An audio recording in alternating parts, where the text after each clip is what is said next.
Hey guys, welcome back to this channel. In this video, I'll be showing you guys how you can add this face glitch body effect to your videos in CapCut PC.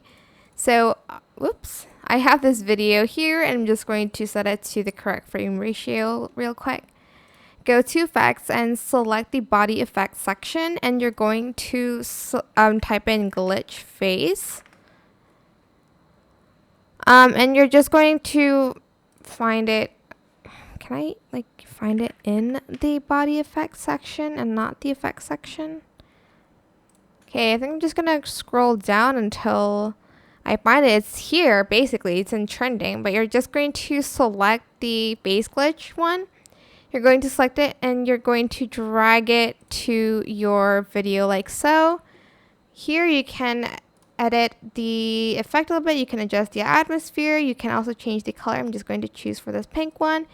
Adjust the strength and the speed as well. But yeah, that is it. I hope this tutorial was helpful for you guys. Don't forget to like, comment, share. Also subscribe to this channel if you haven't done that already. If you have any more questions, just leave it in the comment section down below. I will try my best to answer them all for you guys. And if you found this video helpful, please click the thanks button above the description box down below. Thank you so much for watching. Bye.